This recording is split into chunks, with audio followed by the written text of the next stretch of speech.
자, 오늘 3상 24장을 볼 건데요. 이제 24장에서는 이제 다윗에게 반전이 생깁니다.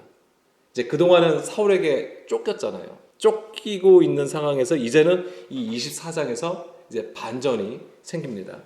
다윗은 사울을 피해서 이제는 그 엔게디 광야로 들어가게 됩니다. 이제 예전에 이제 이스라엘을 갔을 때 이 엔게디, 저도 이제 엔게디를 갔었는데 그곳은 어떤 깊은 골짜기예요. 깊은 골짜기고 이제 물론 건기와 우기가 있습니다만 그때 이제 물의 양이 차이가 많긴 하지만 어쨌거나 그 깊은 골짜기에 물이 흐릅니다. 그래서 그 주변에는 동물들이 있어요. 그리고 올라가면서 볼 때 주변에 크고 작은 동굴들이 보입니다. 그래서 이제 올라가면서 생각했던 것이 다윗이 숨을만 하겠구나. 이곳에서 사울을 피해서 숨었던 이유가 있구나. 이제 이런 생각을 했던 곳이 바로 이제 엔게디입니다. 이제 다윗이 이 엔게디까지 도망을 하였고 이제 사울은 이제 이 엔게디까지 추격을 하게 되는데 이 다윗에게도 모든 상황을 역전시킬 수 있는 그러한 이제 좋은 기회가 찾아오게 됩니다. 그것이 24장 4절 말씀이에요.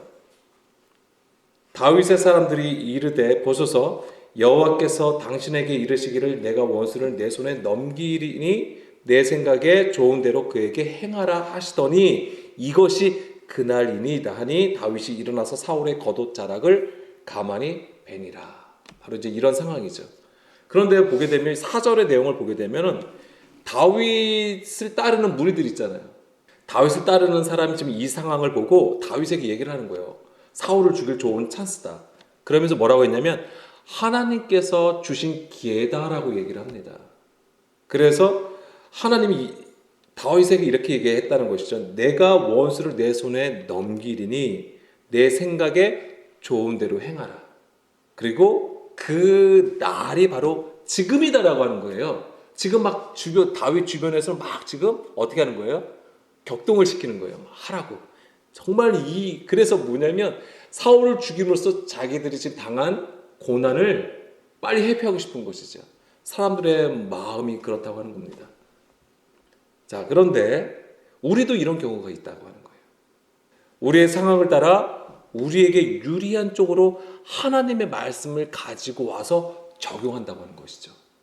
그래서 지금 나한테 유리한 이 상황이 마치 하나님께서 나를 위하여서 예비하시고 행하시고 그래서 하나님의 영광을 나타내고 있구나 이렇게 생각을 한다는 것이죠. 이런 경우가 종종 있는 거예요. 한번 잘 생각해 보세요. 지금까지 저도 마찬가지입니다. 뭔가 좋은 일이 생기거나 나한테 너무나도 유익이 되는 일이 있으면 역시 하나님이 나를 보호하시고 지켜주시는구나. 우리가 이런 생각을 한다고 하는 것이죠. 그래서 이 모든 일에 대해서 하나님께서 허락하셨다라고 생각을 해요. 그렇기 때문에 그것에 대한 잘못을 모르는 거예요. 이게 하나님 앞에 불법인지 죄가 되는 건지를 몰라요. 왜? 나한테는 너무나도 좋은 일이기 때문에, 좋은 상황이기 때문에 그런 것입니다. 그래서 자기의 좋아진 형편을 하나님께서 허락하시고 기뻐하시는 일이라고 아예 치부해버리는 거예요. 그러니까는 불법이나 죄에 대한 감각이 없는 겁니다. 자, 예수님의 산상수훈에서도 이와 같은 것을 볼 수가 있습니다. 뭐라고 하셨냐면은 마태복음 5장 43절, 44절 말씀이에요. 예수님께서 이렇게 말씀하십니다. 또 내 이웃을 사랑하고 내 원수를 미워하라 하였다는 것을 너희가 들었다라고 하는 거예요. 지금 뭐라고 하셨냐면 너희들이 그동안 어떻게 알고 있었냐면 내 이웃은 사랑하라. 그리고 너의 원수들은 미워하라. 이렇게 얘기했다고 하는 거예요. 43절이요. 마태복음 5장 43절 44절 말씀이요. 그런데 예수님은 뭐라고 그러셨냐면은 나는 너희에게 이르노니 너희 원수를 사랑하면 너희를 박해하는 자를 위하여 기도하라. 이렇게 예수님은 말씀하시는 거예요. 여기서 예수님이 기존에 있던 성경 말씀을 뒤집어서 이렇게 말씀하시는 걸까요? 아니죠. 예수님은 온전히 그 말씀을 가지고 와서 바르게 지금 전파해 주시는 거예요. 그러면은 43절에 내 이웃을 사랑하고 내 원수를 미워하라고 한 것은 그 뭐예요? 이것 또한 성경에 있는 내용이에요. 그런데 그 내용이 어떻게 변질이 되냐면 유대인들이 당한 역사가 있습니다. 그들이 이방 민족으로부터 공격을 많이 받잖아요. 그리고 막 잡혀가잖아요. 포로로 끌려가기도 했단 말이에요. 이제 그런 상황. 그리고 하나님은 이스라엘을 거룩한 민족으로 택하여 세우셨단 말이에요. 그러니까는 어떻게 생각을 하냐면 우리는 거룩한 것이고 우리 외에 다른 민족, 이방 민족은 부정하다고 보는 거예요. 그래서 유대인들은 이 이방인과의 접촉하는 것조차도 부정하게 여기서 그것을 매우 꺼려했었단 말이에요. 그런 어떤 사람의 생각과 가르침, 그리고 그들이 당한 상황들과 역사를 통해서 이렇게 얘기를 했다고 하는 것이죠. 그렇게 가르쳤다고 하는 거예요. 그렇지만 성경은 그게 아니었던 것이죠. 예수님은 그들에게 하나님의 뜻은, 하나님의 마음은 원수를 사랑하라고 하는 거예요. 그리고 그들을 위해서, 너희들을 박해하는 자들을 위해서 기도할 수 있어야 된다고 말씀을 하시는 겁니다. 그러니까 사실은 그들이 원수를 미워할 수밖에 없었어요. 그 상황들이. 그런 어떤 민족적인, 그런 역사적인 차원에서 보면은 이 원수를 미워할 수밖에 없었던 것이죠. 그래서 이스라엘은 이 하나님의 말씀, 그 하나님의 진의를 깨닫기보다는 그들이 당한 상황과 형편을 따라서 해석하여서 하나님의 말씀을 들었던 것입니다. 예수님은 그것을 책망하셨던 거예요. 다시 3상 24장 4절로 돌아가겠습니다.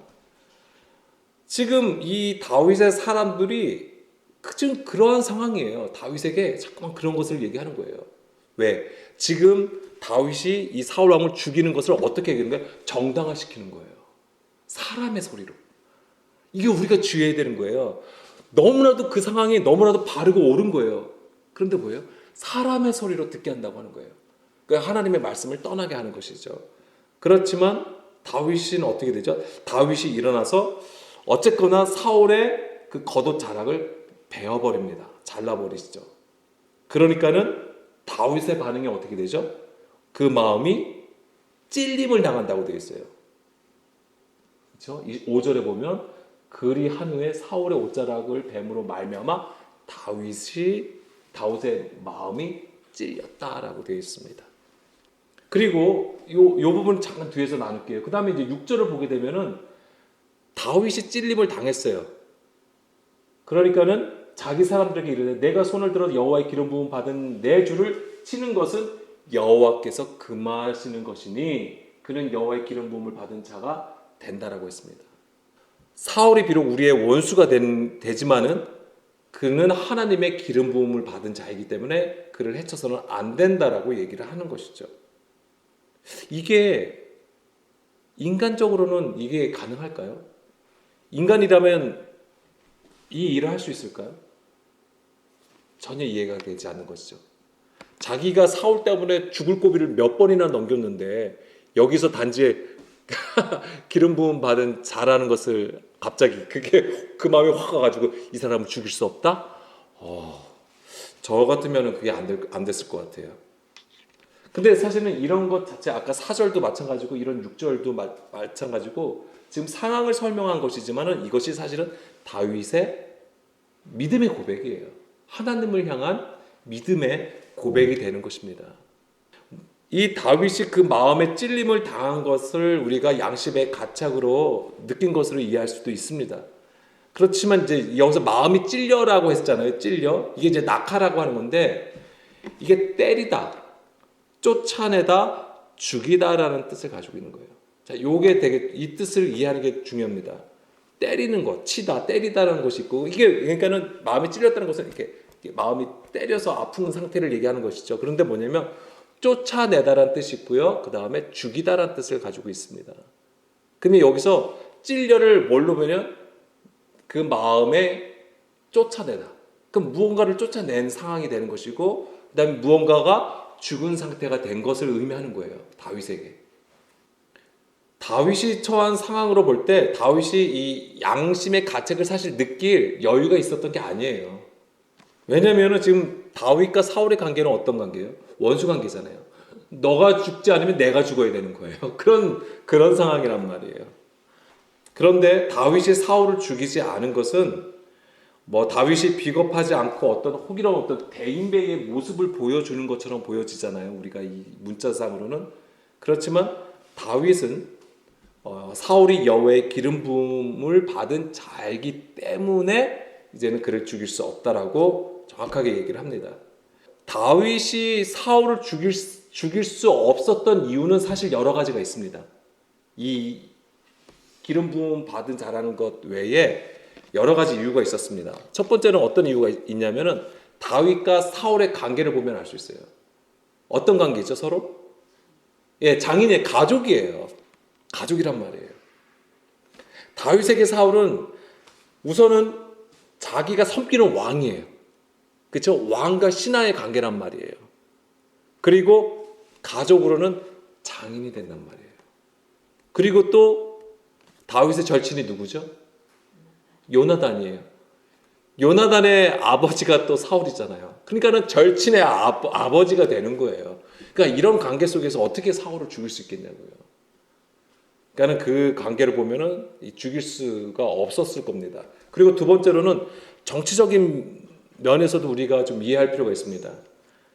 자, 3상 24장 9절 말씀을 볼까요? 3상 24장 9절 말씀을 보게 되면 다윗이 사울에게 이르되 보소서 다윗이 왕을 해하려 한다고 하는 사람들의 말을 왕은 어찌하여 들으니까. 그러니까 지금 전체적으로 이스라엘에 어떤 지금 얘기가 흘러가고 있어요? 이 얘기를 보면 9절 얘기를 보면 다윗이 왕을 해쳐서 왕이 될 것이다. 역모를 꾸미고 있다. 이제 이렇게 지금 들려지고 있는 거예요. 그러니까 다윗이 정말로 사울 왕을 죽였어요. 그러면 어떻게 되는 거예요? 이 역모의 사건이 진짜가 돼버리는 거예요. 그냥 단지 소문으로 흘러갔던 얘기가 아니게 돼버린 거예요. 그러면은 이스라엘 백성의 입장에서는 어떻게 될까요? 만약에 정말 다윗이 왕을 죽이게 되면, 사울 왕을 죽이게 되면, 예, 반역자가 되는 거예요. 왕을 죽인 자, 반역자. 정말 그 역모를 꾸며가지고 자기가 왕위를 쟁탈했다라고 반역자가 되는 것입니다. 그러면 제대로 왕이 되겠냐고요? 이스라엘의 왕이 되겠냐고요? 될 수가 없는 것이죠. 그러니까 이런 상황들이 있는 거예요. 근데 우리가 이제 특히 주목해야 되는 것은 바로 그 다윗의 신앙이라고 하는 것입니다. 아까 제가 믿음의 고백이 된다라고 했잖아요. 그것이 이제 10절 볼게요. 오늘 여호와께서 굴에서 왕을 내 손에 넘기신 것을 왕이 아셨을 것이니이다. 어떤 사람이 나를 권하여 왕을 죽이라 하였으나, 자, 지금 다윗을 죽일 수 있는 상황을 지금 다 얘기해 주는 거예요. 내가 왕을 아껴 말하기를 나는 내 손을 들어 내 주를 해하지 아니하리니 그는 여호와의 기름 부음을 받은 자이기 때문이라 하였나이다.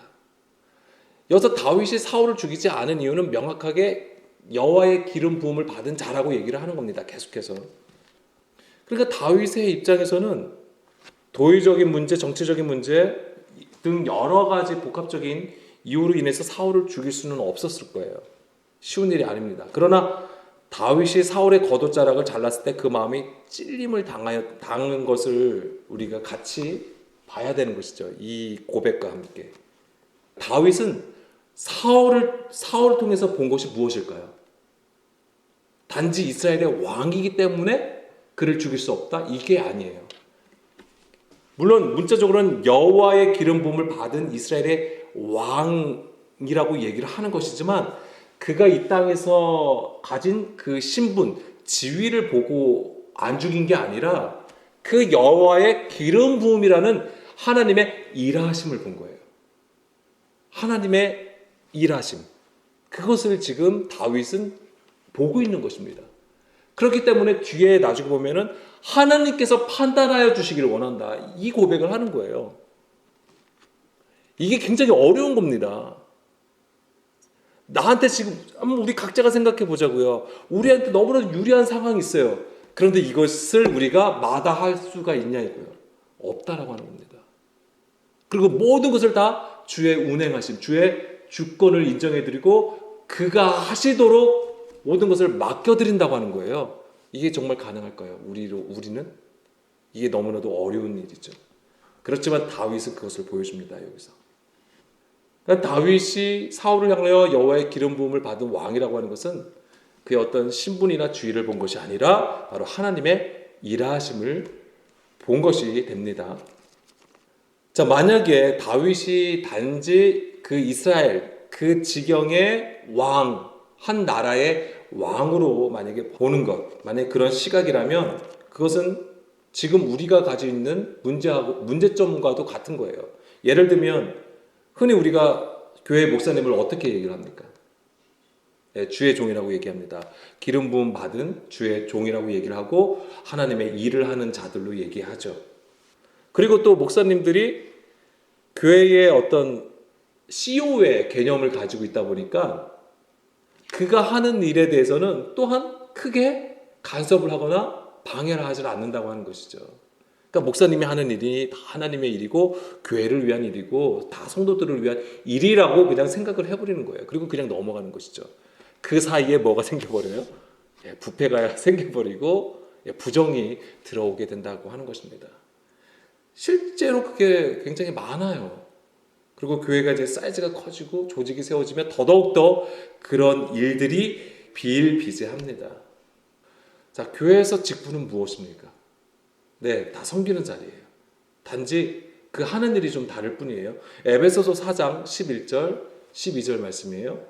이 모든 것이 그리스도의 몸된 교회를 세우기 위한다라고 하는 겁니다. 목적은 하나예요. 자, 어떤 사람은 사도로 세워지고 선지자로 세워지고 복음 전하는 자로 세워지고 목사로 교사로 세워진다고 하는 거예요. 뭐 집사님들, 권사님들, 장로님들 다 마찬가지입니다. 모든 직분이 세워짐은 물론 우리가 사람이 많다 보니까 당연히 이 운영을 해야 되기 때문에 어떤 효과적인 운영을 위해서 그런 부분도 있겠지만은 목적은 뭐예요? 그리스도의 몸된 교회를 세우는 것에 있다라고 하는 거예요. 그러니까 3상 24장 10절에서 읽었듯이 다윗은 사울을 이스라엘의 왕으로서 대우할 수도 있어요. 우리가 볼 때는. 그렇지만은 다윗이 말한 것처럼 여호와의 기름 부음을 받은 자라고 했을 때는 하나님께서 주의 뜻대로 일하시기를 원하는 그 믿음의 고백이 되는 것이고요. 그러니까 이것이 바로 뭐냐면 마음에 찔림이 있었다라고 하는 얘기예요. 그러니까는 다윗은 육신을 따라 행하지 않고 뭐예요? 사람의 소리를 듣지 않았다고 하는 거예요. 그러니까 육신을 따라 행하지 아니하고 하나님의 계명을 듣고 그 마음에 새김으로써 십자가의 도로 행하는 믿음을 보여준 게 되는 거예요. 그 마음에 찔렸다고 하는 부분이. 그러니까 이게 단지 그냥 양심의 가책을 느낀 게 아니에요. 그 이상의 것이에요. 그래서 뭐예요? 아까 이 낙하라는 단어의 뜻에 치다 때리다는 것이 있고 그 다음 뭐가 있다고 했습니까? 쫓아내다. 뭐예요? 그러니까 내 안에 이방의 요소, 사람의 것을 쫓아낸 것을 보여주는 것이고 또한 내 안에 육신됨이 죽은 것과 같은 거예요. 그 마음에 찔렸다고 하는 부분이. 그러면서 뭐냐면 그러면은 마음에 찔렸는데 그 뭐죠? 사울의 겉옷 자락을 배웠다고 했잖아요. 그럼 이건 뭘 의미할까요? 사울이 입고 있는 겉옷은 무엇을 상징합니까? 왕. 왕의 그러니까 옷은 그러니까 신분을 상징하는데 왕이에요. 그 옷을 배웠다고 하는 것은 그 왕권이 누구에게로 온 것을 의미하냐면 다윗에게로 넘어온 것을 의미하는 것이죠. 그런 것들을 보여주는 겁니다. 그래서 다윗의 마음에 찔림을 받은 것은 육신의 생각이 찔림을 당하여서 죽은 것을 보여주는 것이고요. 다윗 안에 있는 육신의 구조, 자기라는 구조가 쫓겨난 것을 보여주는 것입니다. 완전히 뭐예요? 해냄된 것을 보여주는 거예요. 자, 그리고 3상 24장 12절 말씀 보겠습니다. 그러면서 여호와께서는 나와 왕 사이를 판단하사 여호와께서 나를 위하여 왕에게 보복하시려니와 내 손으로는 왕을 해야 하지 않겠나이다. 여기서 이 나와 왕 사이를 판단하사 샤파트라는 단어가 쓰였습니다. 사사가 이 샤파트라는 단어예요. 심판하다, 재판하다. 그리고 또 여기서 뭐냐면 보복하시려니와 보복하다라는 말도 있습니다. 이것은 낙함이라는 단어가 쓰였습니다. 오늘 이 두 단어가 중요한 거예요. 개념이. 그래서 이 두 개념을 아는 것이 너무나도 중요합니다. 자, 그러니까 다시 한번 말씀드리면 다윗이 사울을 죽일 기회가 있었지만 그것마저 자기의 유익으로 여기지 아니하고 하나님께 모든 것을 맡기는 것을 보여줍니다. 이것은 에덴 동산에서 선악을 알게 하는 나무를 취하지 아니하고 생명나무를 취하여서 하나님의 계명을 온전히 듣고 따르는 그 믿음을 다윗이 보여준다고 할 수 있습니다. 사실 샤파트와 낙함은 심판하다와 보복하는 것은 사실 같은 것을 얘기합니다. 이 두 단어 모두 징벌하는 개념을 가지고 있어요. 징벌하는 것을 의미하는 거예요. 그러니까 죄로부터 악을 징벌하는 것, 벌 주는 의미를 가지고 있습니다. 그런데 이 샤파트는 이제 재판하여서 심판하는 것을 얘기하는 거예요. 그래서 좀 약간 구분을 하자면 이 샤파트는 심판을 하는 거잖아요. 그래서 재판을 하는 거잖아요. 재판을 왜 합니까? 공정한 것. 그러니까 선한 것과 악한 것을 가르는 거예요. 그러니까 뭐냐면 구별하는 것입니다. 이 샤파트는. 그러니까 하나님의 심판의 목적은 뭐냐면 우리를 구별하시는 거예요. 죄로부터, 육신으로부터 떼어내시는 작업이 이제 하나님의 심판이 되는 것입니다. 물론 여기에는 이 하나님의 보복하심이 또한 있게 되는 것이고요. 자, 그래서 이제는 우리가 또 잘못 생각하는 부분이 있어요. 우리가 하나님의 심판하면 대부분 어떤 거 생각하시죠? 네, 지옥 생각해요. 그 다음에 벌 받는 거. 갑자기 뭔가 엄청난 우리 안에 안 좋은 일들이 닥치는 거. 막 그런 것으로 생각을 합니다. 그래서 물론 성경에도 그런 그림이 있어요. 뭐냐면 예를 들면은 이제 고라의 반역 같은 경우가 그렇습니다. 민수기 16장 30절에서 33절 말씀을 보게 되면 이제 고라와 다단과 아비람이 이제 당을 짓고 모세를 반역합니다. 그때 하나님께서 어떻게 하시죠? 땅을 갈라버려요. 흔히 말하면 땅이 이제 입을 열었다고 표현하고 있습니다. 그러니까 땅이 갈라져서 어떻게 하는 거예요? 모세를 반역했던 이제 고라 그리고 그의 가족, 그를 따르던 자들 모든 재산까지도 어떻게 하는 거예요? 다 삼켜버려요. 너무 무섭지 않습니까? 우리는 이것이 하나님의 심판이라고 생각하는 거예요. 그래서 요한계시록 마지막 때에 하나님이 심판이 임하는 그림들을 우리가 많이 가지고 있잖아요. 그 대부분이 다 어떤 거예요? 다 이런 형태예요. 불이 떨어지고 막 지옥에 들어가고 그걸 또 우리는 또 지금 시대에는 또 어떻게 생각을 합니까? 자연재해로는 지진이 일어나고 화산이 터진다고 그 다음에 또 오늘날은 핵폭탄이 터진다고 이렇게까지 해석을 하는 것이죠. 구약이나 이 신약 예수님 계실 그 당시에 핵폭탄이라는 게 있었겠냐고요. 전혀 없는 거잖아요. 그럼 그들은 미래를 보고 지금 그런 얘기들을 하는 거예요. 그러니까 그런 것들이 다 우리의 해석이에요. 우리가 원하는데 우리가 보고 아는 그 수준 안에서 성경을 해석을 하고 있는 것이죠. 그런 것들을 다 우리가 진멸당해야 되는 것입니다. 자, 이런 것들이 우리가 이제 심판의 그림으로 여기는 것이죠. 자, 우리가 성경을 통해서 받아들이는 이 그림은 이런 것들이지만 하나님께서 우리에게 보여주는 샤파트, 심판하심은 너무나도 다릅니다. 물론 이런 것들이 없다고 말씀드리는 게 아니에요. 이런 모습을 가지고 있지만은 결국 말세를 당한 우리에게 하시는 하나님의 말씀은 구원이라고 하는 것입니다. 그 심판의 목적이 뭐냐 이거죠. 우리에게 진정한 생명을 주시려고 하는 하나님의 뜻이 있다라고 하는 것입니다. 그것을 우리가 잊어서는 안 돼요. 하나님께서 우리에게 말씀하시는 심판이 무엇인지를 우리가 예수님을 통해서 좀 보겠습니다. 하나님은 그리스도 예수를 통해서 우리에게 그 하나님의 심판이 무엇인지를 보여주신다고 하는 겁니다. 요한복음 12장 47절에서 48절 말씀인데요.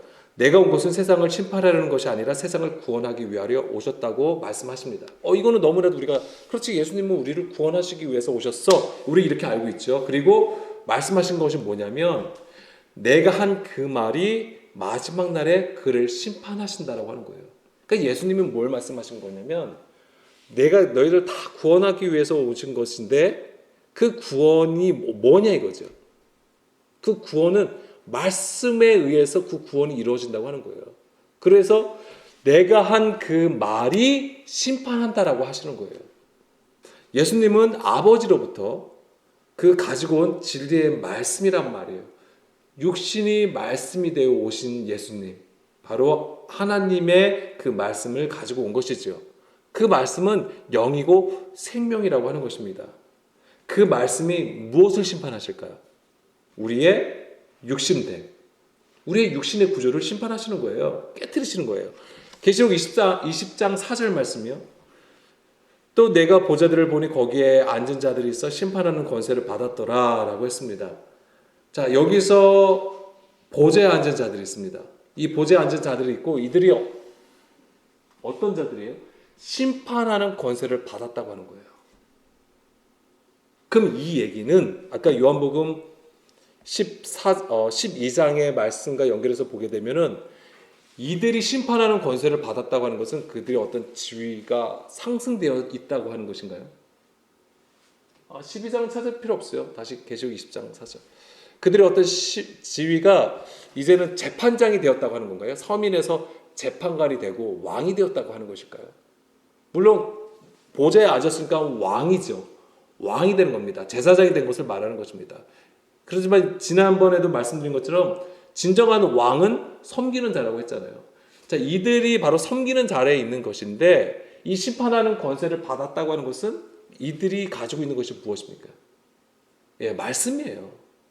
그 말씀이 심판하는 거예요. 예수님도 내가 너희를 심판하는 게 아니라 그 말씀이 심판하신다고 하신 것처럼 이들 또한 하나님의 그 말씀, 예수님의 그 말씀이 심판하시는 거예요. 그리고 그 자리에 있다라고, 저 보좌에 앉았다고 하는 것, 그래서 심판하는 권세를 받았다는 것은 그 말씀을 가지고 있는 상태가 되는 거예요. 그것이 어떤 상태냐면 계시록 19장 7절에서 9절 말씀을 보게 되면 바로 이들입니다. 뭐냐면 어린 양이 혼인 기약에 이르렀고 그의 아내가 자신을 준비하였으므로 그에게 빛나고 깨끗한 세마포 옷을 입은 누굽니까? 성도들이라고 하는 거예요. 신부예요. 빛나고 깨끗한 세마포를 입은 자들을 얘기하는 것입니다. 이들이 바로 여기서는 신부가 되는 것이고, 또한 이것이 제사장의 그림이에요. 그런데 자, 이들이 성도들의 옳은 행실이 있다고 하는 거잖아요. 그들이 입은 세마포 옷이 옳은 행실이에요. 이게 뭐예요? 여기는 어떤 바른 어떤 행동, 이것으로 우리가 읽혀지는 것이지만 뭐냐면 의의 규례라고 하는 겁니다. 하나님의 의의 말씀을 얘기하는 거예요. 그것을 옷 입었다고 하는 겁니다. 그러니까 9절에 뭐라고 그랬냐면은 천사가 내게 말하기를 기록하라, 어린 양의 혼인잔치에 청함을 받은 자들은 복이 있도다. 바로 위에가 바로 어린 양의 혼인잔치에 청함을 받은 것이고, 그들이 누구냐 하면 하고 또 내게 말하되 이것은 하나님의 참되신 말씀이라고 했는데, 이것이 아니고요, 이들은이에요. 그 앞에 있는 자들을 가리키는 거예요. 이 사람들은 하나님의 진리의 말씀들이다라고 하는 겁니다. 여기 복수로 쓰인 거예요. 여기 복수예요. 원래 말씀들이라고 하는 거예요. 그러니까 뭐예요? 그 빛나고 깨끗한 옷을 입은 성도들이 바로 말씀들이 된 자들을 얘기하는 거예요. 이들이 보좌에 앉아서 심판하는 권세를 받았다고 하는 거예요. 그리고 이 상태가 그냥 되는 게 아니에요. 다시 계시록 20장 4절로 돌아가면은 예수의 증거와 하나님의 말씀으로 목배임을 당하고 우상에게 숭배하지 아니하는 자들을 얘기하는 것입니다. 그게 더 이상 뭐예요? 사람의 계명으로 가르침을 받아서 하나님을 헛되이 숭배하지 않는 것으로 얘기하는 거예요. 그래서 뭐예요? 진리의 가르침, 진리의 영, 성령님의 가르침을 받아서 하나님을 온전히 예배드리는 자들을 얘기하는 것입니다. 저들을 얘기하는 거예요. 저들이 진정한 이스라엘이라고 하는 거예요. 그 안에 있는 그 말씀이 우리 안에 있는 불법의 구조, 육신의 구조를 깨뜨린 것이죠. 그러니까 무엇을 심판하는 거냐면, 목배임을 당하는 것은 율법의 조문, 사람의 계명으로부터 완전히 우리를 분리시켜서 구별하여 놓으신 걸 얘기하는 거예요. 그게 하나님의 심판이라고 하는 것입니다. 그러니까 심판을 당한 자들이에요, 저들이. 이들이.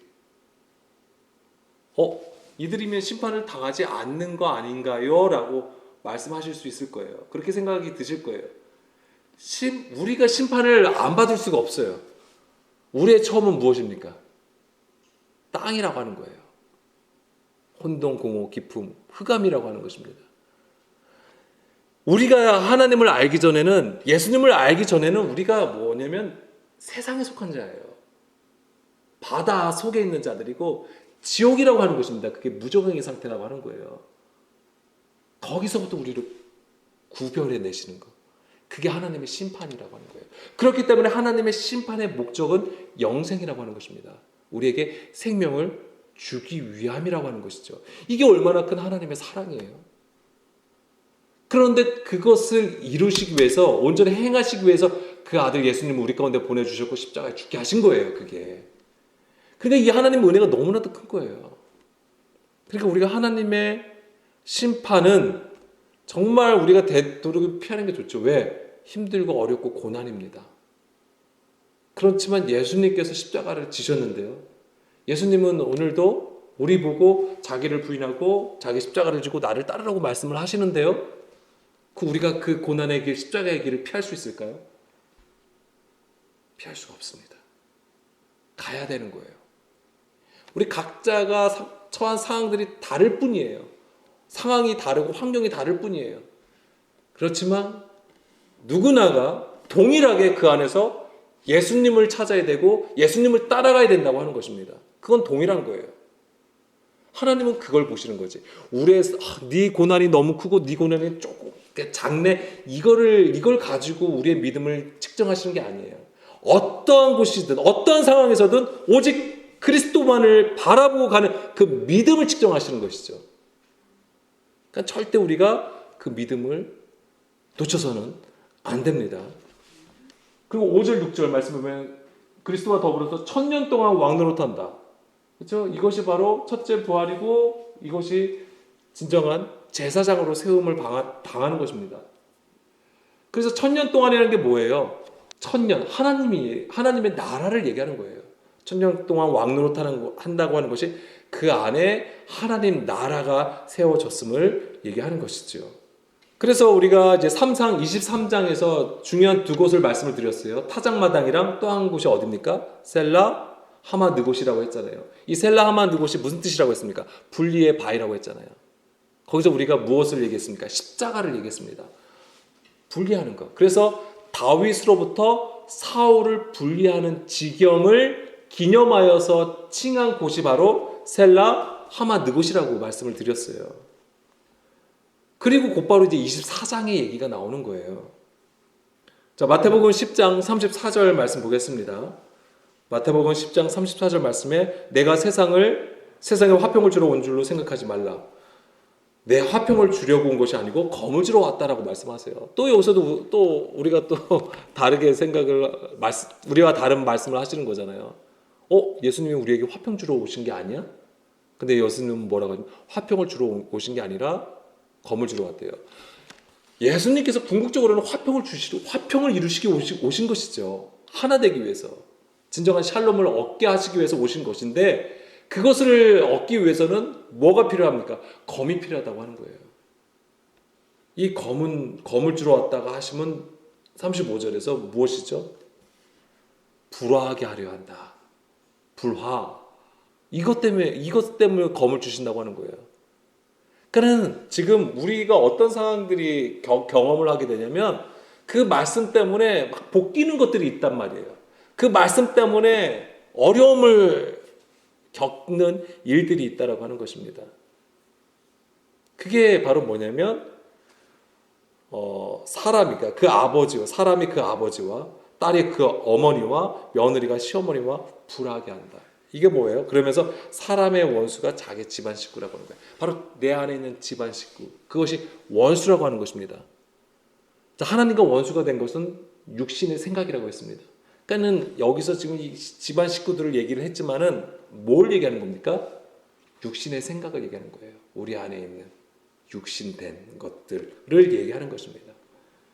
그것이 바로 원수예요. 근데 그것을 예수님은 검을 주러 왔고 불화하게 한다고 하신 것은 뭐예요? 이게 하나님의 심판이 되는 거예요.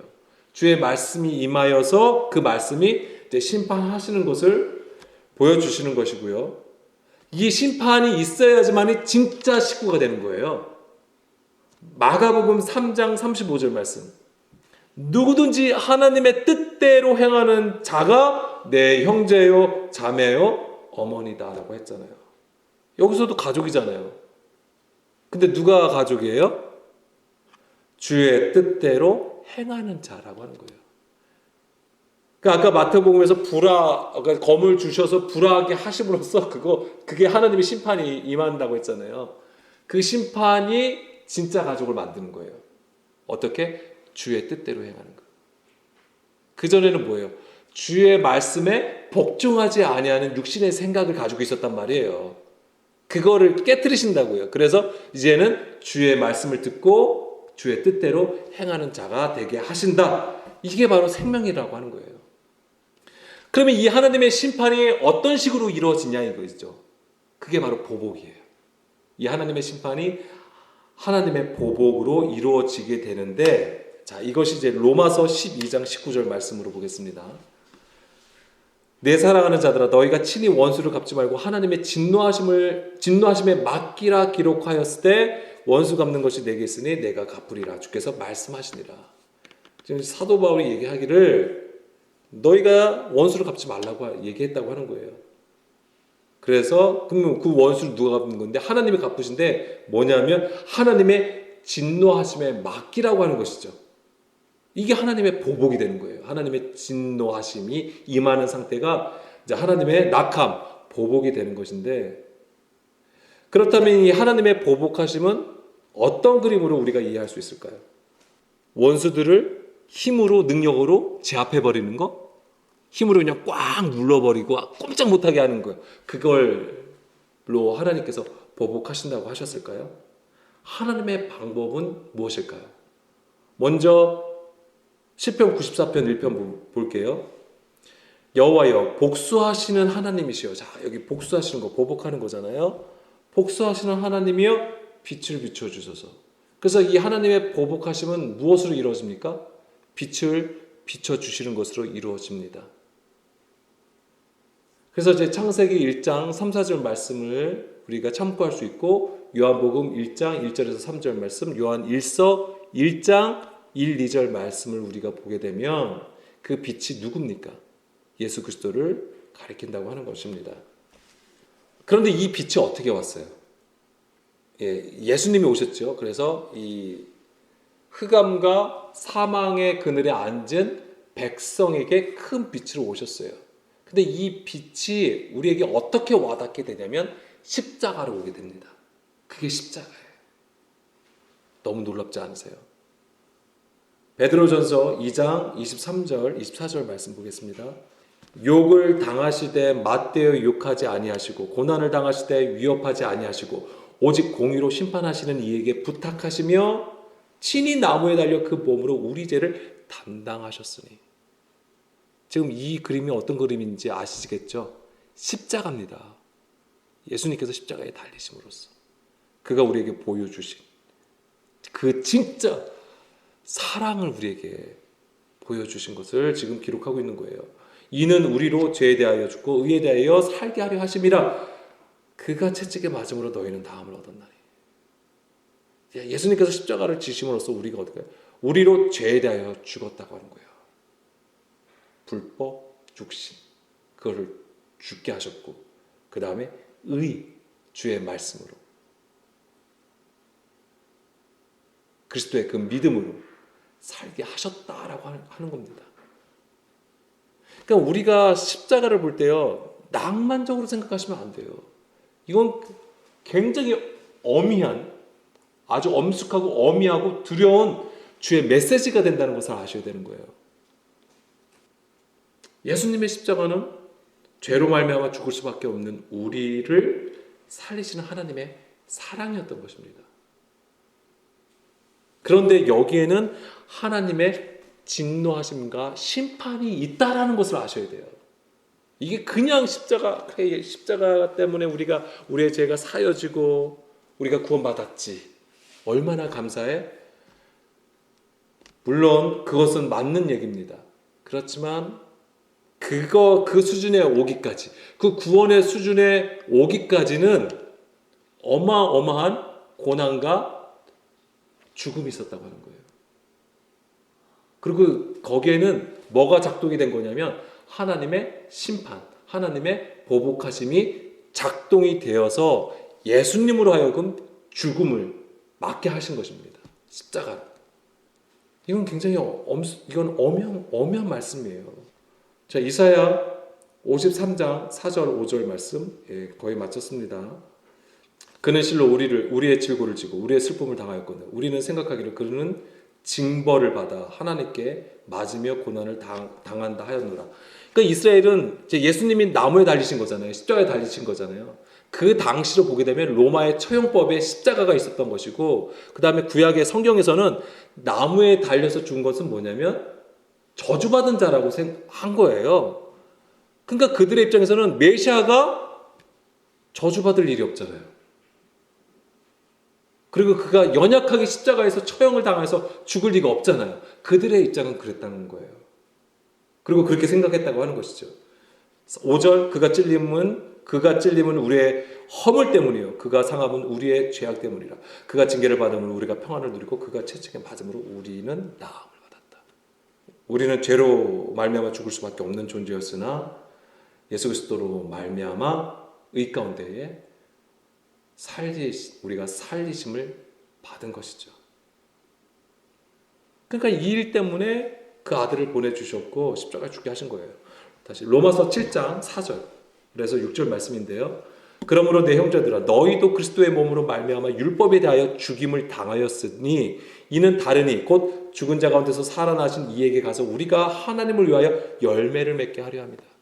그러니까 예수님의 그 십자가는 우리를 뭐냐? 진리의 말씀으로 우리를 낳으신 것이 돼요. 진리의 말씀으로. 그 십자가를 통해서 우리 안에 뭐가 있게 그 십자가가 우리의 육신을 쪼개고 부수고 깨트린 거예요. 그게 뭐가 됐냐면 우리의 단단하고 굳었던 심령이 어떻게 된 거예요? 기경되는 거예요. 그래서 하나님의 말씀을 받을 수 있는 좋은 밭으로 변한 것이죠. 그게 상한 심령이 된 거예요. 그런 자에게 주의 말씀이 들어가니까 뭐가 되는 거예요? 열매를 맺어가는 거잖아요. 우리가 육신에 있을 때에는 율법으로 말미암는 죄의 정욕이 우리 지체 중에 역사에 우리로 사망을 위하여 열매를 맺는다. 그러니까 그것이 이루어지지 않잖아요. 그러면 그래도 열매를 맺어요. 근데 어떤 열매예요? 사망의 열매를 맺게 되는 거예요. 6절 이제는 우리가 얽매였던 것에 대하여 죽었으므로 얽매였던 것에서 우리가 죽었다고 하는 것입니다. 그게 뭐예요? 율법 조문 사람의 계명. 애굽이 무슨 뜻이라고 했죠? 미츠라임이라고 했나요? 좁아진 거. 그게 고난이고 지옥입니다. 그 얽매였던 것에서 죽었으므로 율법에서 벗어났으니 이러므로 우리가 영의 새로운 것으로 섬길 것이요 율법 조문의 묵은 것으로는 아니한다. 영의 새로운 것으로 섬긴다. 이게 영과 진리로 예배하는 거예요. 그 말씀들이 되어야지만 가능한 일입니다. 그리스도를 머리로 삼은 교회를 우리가 세워질 때에 정말로 하나님 앞에 영과 진리로 예배할 수 있는 거예요. 우리가 예수님의 십자가를 얘기할 때는 우리의 어떤 구속된 것, 우리의 죄사함을 받은 것에 초점이 맞춰져 있는 것이지만은 지금까지 성경에서 증거하고 있는 것처럼 율법 조문을 펴시는 것에 있습니다. 그것이 이제 에베소서 2장의 말씀에 있습니다. 그래서 뭐냐면 중간에 막힌 담. 이것을 다 허무시는 거예요. 그것이 바로 하나님의 심판이 되는 거예요. 로마서 12장 19절 내 사랑하는 자들아 너희가 친히 원수를 갚지 말고 하나님의 진노하심에 맡기라. 그렇죠. 이 얘기를 하시면서 원수 갚는 것이 내게 있으니 내가 갚으리라 주께서 말씀하시니라. 내 원수가 줄이거든 먹이고 목마르거든 마시게 하라. 그리함으로 내가 숯불을 그 머리에 쌓아 놓으니라. 악에게 지지 말고 선으로 악을 이기라. 이런 것도 우리가 문자로 들어가지고 누가 나를 막 공격을 해요. 나를 화를 나게 해요. 이걸 꾹 참아요. 꾹 참아서 그에게 어떤 해도 입히지 않은 거. 이걸 가지고 선으로 악을 이겼다고 얘기를 한다고 하는 것이죠. 그런 게 아니에요. 물론 그런 부분도 있겠습니다만 꼭 그것만을 얘기하는 게 아니에요. 여기서 20절 보게 되면 내 원수가 줄이거든 먹이고 목마르거든 마시게 하래요. 이게 아까 예수님이 말씀하신 게 그거예요. 그러니까 마태복음 5장에서 뭐라고 했습니까? 원수를 사랑하는데 원수를 사랑하고 박해하는 자를 위해서 기도하라. 그 말씀인 거예요. 먹이고 마시게 하라는 것은 무엇을 의미할까요? 주의 말씀을 전하라고 하는 거예요. 복음을 전하라고 하는 거예요. 물론 굶는 자, 목마른 자에게 먹을 것을 주고 양식을 주고 물을 주는 거 맞습니다. 그것 당연히 필요합니다. 그런데 이 진의는 뭐냐면 주의 말씀으로 섬기라고 하는 것입니다. 그게 정말로 사랑하는 것이고 복음을 전하는 거예요. 그런데 여기서 보면은 후반부에 보면은 그리함으로 내가 숯불을 그 머리에 쌓아 놓는다고 했잖아요. 이게 어떤 것을 의미할까요? 숯불을 머리에 쌓는다고 하는 것은 뭐냐면 수치를 당하게 하는 것을 의미하는 거예요. 수치를 당하게 하는 거. 원수가 수치를 당하고 부끄러움을 당하게 하는 거예요. 그러면 이것이 원수를 갚는 거예요. 그러니까 원수가 대적자가 수치를 당하게 하면 원수 갚았어. 내가 보복했어. 이런 뜻이 되는 건가요? 아니에요. 그것을 얘기하는 게 아니라 뭐냐면 주의 말씀을 전함으로써 그 안에 뭐가 세워지냐면 십자가를 세워지게 한다고 하는 거예요. 그래서 뭐예요? 하나님과 원수된 것에서 돌이켜서 하나님의 백성으로 세워지는 것을 의미하는 것이죠. 그래서 그것이 비록 하나님의 심판으로 고난 가운데에 상하고 멸해지고 아픈 것이 있지만은 그것의 진짜 목적은 우리를 하나님의 생명으로, 하나님의 구원으로, 하나님의 진정한 백성이여 자녀로 세우시기 위함이라고 하는 것입니다. 성경의 어느 부분을 보셔도 다 그런 내용이에요. 그것은 오직 십자가를 통해서 이루어진다라고 하는 것입니다. 그래서 우리가 이제 마지막으로 3상 24장 12절, 15절 말씀 다시 한번 보겠습니다. 여호와께서는 나의 왕 사이를 판단하사, 샤파트, 여호와께서 나를 위하여 왕에게 보복하시려니와 내 손으로는 왕을 해야 하지 않겠나이다. 그런즉 여호와께서 재판장이 되어 15절 나와 왕 사이에 심판하사 나의 사정을 살펴 억울함을 풀어주시고 나를 왕의 손에서 건지시기를 원하나이다 하니라. 다윗은 고난 중에서도요 하나님의 일하심을 온전히 믿고 따랐습니다. 오직 하나님의 주권을 인정해 드리는 거예요. 내가 잘 되든 잘 못 되든 간에. 죄송합니다. 이 한 가지 더 말씀 찾을게요. 이런 것이 어떤 거하고 연결되냐면 한나의 기도 중에 이런 얘기가 있습니다. 3상 2장 6절 7절 말씀, 이것만 볼게요. 여기서 보게 되면 여호와는 죽이기도 하시고 살리기도 하시며 수월에 내리게도 하시고 거기에서 올리기도 하시는도다. 여호와는 가난하게도 하시고 부하게도 하시고 낮추기도 하시고 높이기시도 하신다라고 되어 있어요.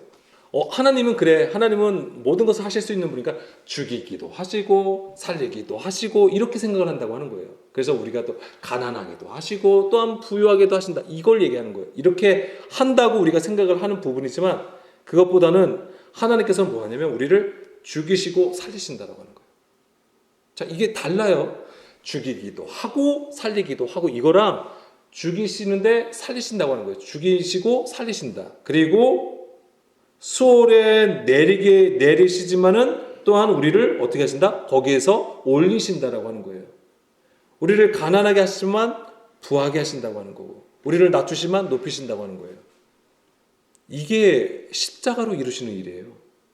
그러니까 이게 하나님의 운영하심이에요. 일하시는 방향이에요. 우리가 죽은 자예요.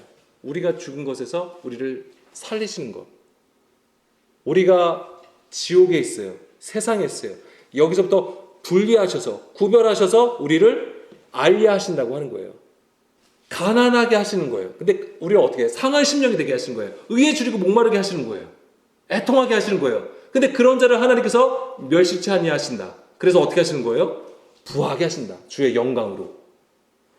그래서 우리를 낮은 곳에서 낮은 자가 되게 하여 주셔서 결국 하나님께서 우리를 높은 자가 되어 주신다라고 하는 거예요. 이게 하나님의 일하시는 방향이라고 하는 거예요. 근데 여기에서 작동되는 것이 바로 하나님의 심판이고 거기에는 십자가가 있다라고 하는 것이죠. 우리는 3상 24장을 통해서 24장에서 보여주는 그 다윗의 신앙 고백, 믿음의 고백을 통해서 우리는 하나님의 심판이 무엇인지 그리고 그 심판이 어떤 방향으로 인도해 가시는지를 볼 수 있다라고 하는 것입니다. 그러니까 우리가 어렵고 힘든 상황에서 낭망하면 안 돼요. 여기서 비록 우리가 힘든 상황이지만은 여기서 하나님의 일하심을 발견할 수 있어야 되는 것입니다. 그러한 믿음의 눈을 우리가 가지길 원하고 또한 그것으로 우리가 주를 따라 하나님을 향하여 그 기뻐하시는 지경으로 걸어갔으면 좋겠습니다. 지금 우리 함께 기도하실게요.